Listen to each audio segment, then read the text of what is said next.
नमस्कार, मेरे YouTube channel पर आपका स्वागत है। आज हम जनजातियों की प्रमुख समस्याओं के बारे में चर्चा करेंगे। जनजातियों की प्रमुख समस्याएं दो प्रकार की हैं। एक तो उनकी अपनी समस्याएं जो वो दुर्गम स्थानों पर रहते हैं, दूरस्थ अंचलों पर रहते हैं, उसके कारण, और दूसरे प्रकार की समस्याएं हैं सभ्य समाज से स्वतंत्रता के पश्चात उनके संपर्क होने के कारण, सरकार के द्वारा उनके विकास के प्रयास के कारण जो समस्याएं उनके जीवन में उत्पन्न हुई हैं, क्योंकि उनकी अपनी एक मूल संस्कृति, सादा जीवन, उच्च विचार, कम आवश्यकताओं को पूरा करना, अपना जीवन निर्वाह करना, अपनी सभ्यता, अपनी संस्कृति से प्रेम करना, अपनी प्रथाओं परंपराओं से प्रेम करना, यह उनके जीवन का मुख्य आधार था। स्वतंत्रता के पश्चात इन सब में विकास योजनाओं के लागू होने के कारण बहुत सारा परिवर्तन आ रहा है। तो उनकी प्रमुख समस्याओं पर आज की वीडियो में हम चर्चा करेंगे। जनजातीय समस्याओं के कारण। जनजातियों की समस्याओं का एक प्रमुख कारण जो है वह है दुर्गम, पृथक और पहाड़ी क्षेत्रों में उनका निवास स्थान। वह ऐसे दुर्गम स्थान पर रहते हैं जहां संपर्क के साधन, यातायात के साधन, संदेशवाहन के साधन से आसानी से संपर्क नहीं था। अभी विकास योजनाओं के परिणाम स्वरूप उन क्षेत्रों तक हमारी सीमित पहुंच हुई है। दूसरी उनकी समस्याओं का प्रमुख कारण है बाह्य समाजों से संपर्क। जनजातियों का स्वतंत्रता के पश्चात विकास योजनाओं के कारण, यातायात के साधनों के विकास के कारण बाह्य समाज से संपर्क प्रारंभ हुआ है, और उस बाह्य समाज से संपर्क के कारण वह एक नवीन प्रकार की सभ्यता और संस्कृति के संपर्क में आ रहे हैं जो उनकी मूल सभ्यता और संस्कृति से अलग है, पृथक है, और इससे उनके जीवन में सांस्कृतिक अनुकूलन की एक समस्या उत्पन्न हो रही है। नवीन प्रशासन व्यवस्था जो है वो भी जनजातीय समस्याओं का एक प्रमुख कारण है, क्योंकि जनजातियां भूमि, जंगल, पुलिस और प्रशासन से संबंधित नवीन व्यवस्थाओं से अपना समायोजन नहीं कर पा रही हैं, क्योंकि जनजातियों का जीवन बहुत सरल, सादा और प्रकृति पर निर्भर था।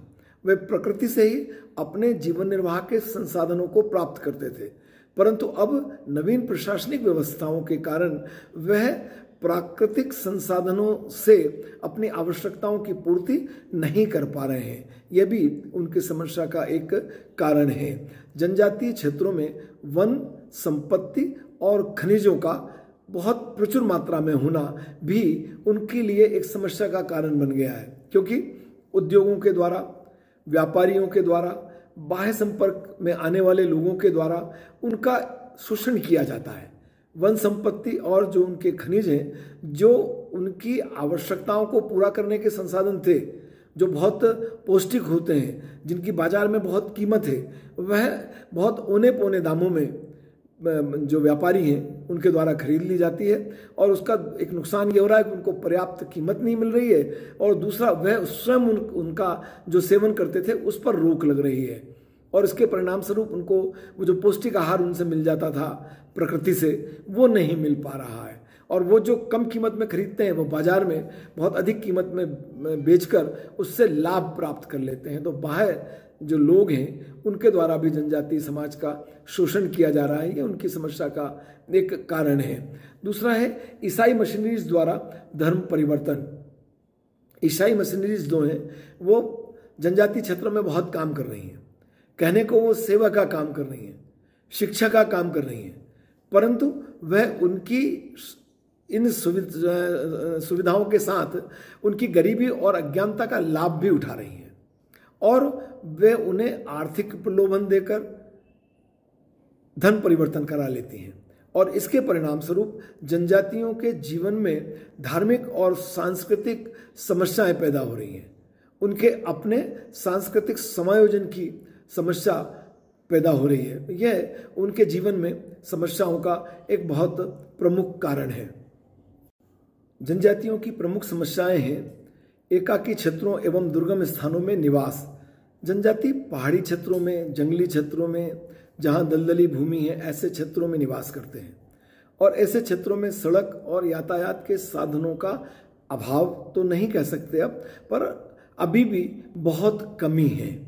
संचार और दूरसंचार के साधनों का वहाँ लगभग अभाव है और इस सब के परिणाम स्वरूप उनके जीवन में अनेक प्रकार की समस्याएं पैदा होती हैं।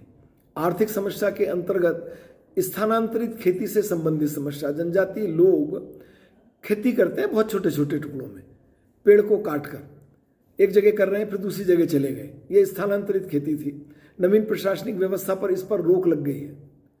अब वह ऐसा नहीं कर सकते, उनके लिए कृषि भूमि का अभाव हो गया है। नवीन भूमि व्यवस्था एवं कानून से वह आपस में समायोजन नहीं कर पा रहे हैं, उसके कारण उनकी गरीबी जो थी वो और बढ़ती जा रही है।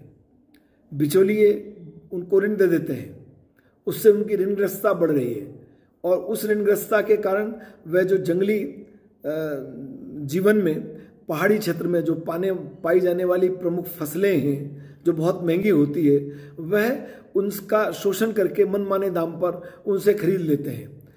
कृषि मजदूरों और उद्योग कर्मियों की भी एक समस्या पैदा हो रही है। जंगलों के मनमाने उपयोग पर जो रोक लगाई गई है, वह रोक उनके लिए बहुत समस्या पैदा कर रही है। जबकि वह जनजातियां जंगलों का मनमाना उपयोग तो करती थी, परंतु प्रकृति संरक्षण का साथ में काम करती थी। उनके कारण प्रकृति को किसी प्रकार का नुकसान नहीं होता था। वो व्यापार के लिए जंगलों को नहीं काटते थे। ये उनके जीवन में एक प्रमुख समस्याएं हैं। सामाजिक समस्या के अंतर्गत जनजातियों में बाल विवाह का चलन नहीं था, वयस्क विवाह होते थे। पर सभ्य समाज का ये संपर्क का परिणाम है कि उन समाजों में भी बाल विवाह का चलन प्रारंभ हो गया। कन्या मूल्य की समस्या जनजातियों में पाई जाती है, परंतु कन्या मूल्य उनके यहाँ प्रतीकात्मक होता है। या तो नगद राशि में वस्तुओं में होता था या सेवा में होता था, नगद राशि में नहीं होता था। पर ये जो सभ्य समाजों का संपर्क आया, मुद्रा का जो चलन बढ़ा, उस सब का परिणाम ये हुआ कि अब वस्तु के स्थान पर नगद कन्या मूल्य चुकाने की एक परंपरा प्रारंभ हुई है और उसमें जनजातियों के पास नगद राशि नहीं है। यह उनकी एक प्रमुख समस्या हो गई और इससे कन्याओं के हरण की, अपहरण विवाह के चलन बढ़ने की एक समस्या सामने देखने में आ रही है। जनजातियों में पाए जाने वाले जो युवागृह थे, वे शिक्षा और मनोरंजन के एक बहुत बड़े केंद्र थे, जहां युवक मनोरंजन करते थे, सामाजिक प्रशिक्षण प्राप्त करते थे, आर्थिक हितों की पूर्ति का प्रशिक्षण प्राप्त करते थे। ये जनजातियों के लिए शिक्षा के एक प्रमुख केंद्र थे। सभ्य समाजों के संपर्क का परिणाम यह हुआ कि जनजातियों के यह युवागृह समाप्ति की ओर है और इससे जनजातियों पर एक बड़ा हानिकारक प्रभाव पड़ रहा है। जनजातियों का सभ्य समाजों से संपर्क का एक दुष्परिणाम यह भी देखने में आ रहा है कि उनमें वेश्यावृत्ति और यौन रोग की समस्या उत्पन्न हो रही है। उनकी सरलता के कारण, उनकी गरीबी के कारण उनका सभ्य समाज के द्वारा बहुत आसानी से शोषण किया जाता है। उनके जीवन की सांस्कृतिक समस्याएं हैं बाह्य संस्कृति से संपर्क। सभ्य समाज से संपर्क हो रहा है, बाह्य संस्कृति से संपर्क हो रहा है, उसके परिणाम स्वरूप एक भाषा की समस्या आ रही है। उनकी अपनी मूल भाषा थी जिसमें वे आपस में संवाद कर लिया करते थे, अब वह सभ्य समाज की भाषा के संपर्क में भी आ रहे हैं। उससे उनके जीवन में अनुकूलन की समस्या पैदा हो रही है। जनजातीय क्षेत्रों में नवीन औद्योगिक इकाइयों की स्थापना हो रही है और उन औद्योगिक इकाइयों की स्थापना का परिणाम हो रहा है कि वह नगरीय संस्कृति का विकास हो रहा है। जनजातीय समाज नगरीय संस्कृति के संपर्क में आ रहा है, इससे उनके जीवन में अनुकूलन की समस्या पैदा हो रही है। जनजातीय ललित कलाओं का पतन हो रहा है। ललित कलाएं जनजातियों की एक बहुत प्रमुख धरोहर है, परंतु वो पतन की ओर है और जो जनजातीय समाज अपने प्राकृतिक संसाधनों के परिणाम स्वरूप अपनी आवश्यकताओं को पूरा करते थे, सौंदर्य प्रसाधन का भी प्रयोग वे अपने प्राकृतिक साधनों से प्राप्त कर लेते थे। आज सभ्य समाज से संपर्क का परिणाम यह हो रहा है कि वह जो नवीन प्रकार के आधुनिक जो संसाधन है सौंदर्य प्रसाधन संबंधी, उनका प्रयोग करने लगे हैं। धार्मिक समस्याओं के अंतर्गत जो इसके पूर्व भी हमने चर्चा करी थी कि धर्म परिवर्तन एक प्रमुख समस्या है। ईसाई मिशनरीज और अन्य संस्थानों के द्वारा वहाँ जो कार्य किया जा रहा है, सेवा का कार्य, शिक्षा के प्रसार का कार्य, वह सेवा के साथ साथ धन परिवर्तन को भी प्रेरित करता है। अनेक प्रकार के लाभ और प्रलोभन इस संबंध में दिए जाते हैं और ईसाई समूह के रूप में जनजातियों में एक बड़ा धर्म परिवर्तन हुआ है। इसका परिणाम ये देखने में आता है कि उनके यहाँ जनजातीय क्षेत्रों में दो प्रकार के सामाजिक समूह हो गए। एक वह जो ईसाई संस्कृति का पालन करते हैं, दूसरे वह जो अपनी मूल संस्कृति का पालन करते हैं। इससे उनके मध्य आपसी मतभेद पैदा हो रहे हैं, उससे उनमें असंतोष और विघटन पैदा हो रहा है। स्वास्थ्य संबंधी समस्याओं के अंतर्गत जनजातियां बड़ा सीधा सरल जीवन जीती थी। बहुत कम वस्त्रों में या प्रकृति के माध्यम से जो उनको प्राप्त हो जाता था, उनके माध्यम से वे अपने शरीर को ढक लेते थे। पर अब वो कपड़ों का चलन वहां भी आया है और उस कपड़ों का चलन का परिणाम ये हुआ कि कपड़े उनके पास एक या दो जोड़ी हैं जो बहुत गंदे हो जाते हैं। उन्हीं कपड़ों का वो बार बार उपयोग करते हैं, जिससे अनेक प्रकार के चर्म रोग और अन्य रोग की संभावनाएं बढ़ जाती है।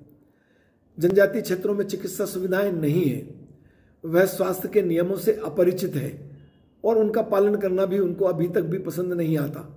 इलाज के स्थान पर झाड़ फूक और जादू टोने का प्रयोग करते हैं। संतुलित भोजन की कमी उनके यहाँ अब हो गई है। जब वो प्रकृति पर निर्भर थे तो संतुलित भोजन जैसी समस्या नहीं थी, क्योंकि वो प्रकृति से ही अपने संसाधन प्राप्त कर लेते थे। अब संतुलित भोजन, चूंकि उनकी प्रकृति पर निर्भरता कम हुई है, हमने नवीन कानूनों के कारण उनको प्राकृतिक संसाधनों के उपयोग से रोक दिया है, तो वहां अब भोजन के में संतुलित पदार्थों की जो आवश्यकता है वो पूरी नहीं हो पा रही है। पेय पदार्थों की कमी हो गई, संतुलित भोजन नहीं है। मादक पदार्थों का प्रयोग वह आज भी कर रहे हैं। शिक्षा संबंधी समस्याएं भी है। जनजातीय शिक्षा का केंद्र युवागृह थे।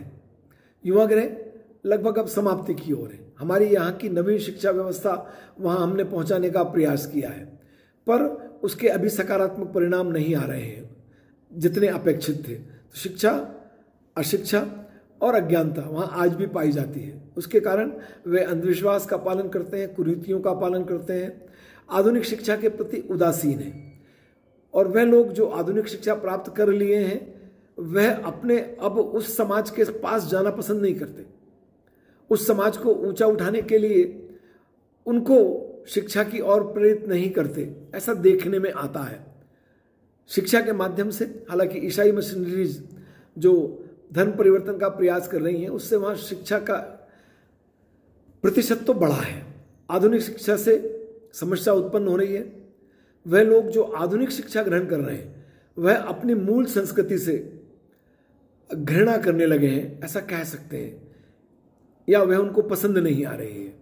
दूसरा, रोजगार मूलक शिक्षा का अभाव होने का परिणाम यह है कि वो शिक्षा तो प्राप्त कर रहे हैं, पर उनको रोजगार की उतनी प्राप्ति नहीं हो रही है और उसके कारण उनका उस नवीन शिक्षा व्यवस्था के प्रति एक असंतोष पैदा हो रहा है। बेरोजगारी की समस्या भी वहाँ पाई जाने लगी है। राजनीतिक चेतना की भी एक समस्या है। जनजातियों की अपनी एक परंपरागत राजनीतिक व्यवस्था थी जो उनके यहाँ राजनीतिक संतुलन का काम करती थी, परिवार में संतुलन बनाने का काम करती थी, परंतु नवीन राजनीतिक व्यवस्था के कारण वह संस्थाएं प्रभावित हुई हैं। राजनीतिक जागृति से उनमें जो शोषण होता है, उस शोषण के प्रति एक तीव्र आक्रोश पनपा है। प्रशासकों, भूस्वामियों और जनजातियों के साथ उनके तनावपूर्ण संबंध हो गए। जनजातियां जो प्रशासक हैं, जो भूस्वामी हैं, उनके प्रति एक शोषण के कारण नकारात्मक भाव रखते हैं और उसके कारण भी उनके जीवन में एक तनावपूर्ण संबंध देखने में आते हैं। मेरा विश्वास है कि जनजातीय समाज से संबंधित, जनजातीय समस्याओं से संबंधित ये वीडियो आपके लिए उपयोगी होगा। यदि आपने अभी तक मेरे चैनल को सब्सक्राइब नहीं किया है तो मैं आपसे चैनल को सब्सक्राइब करने का अनुरोध करता हूं। आपका बहुत धन्यवाद।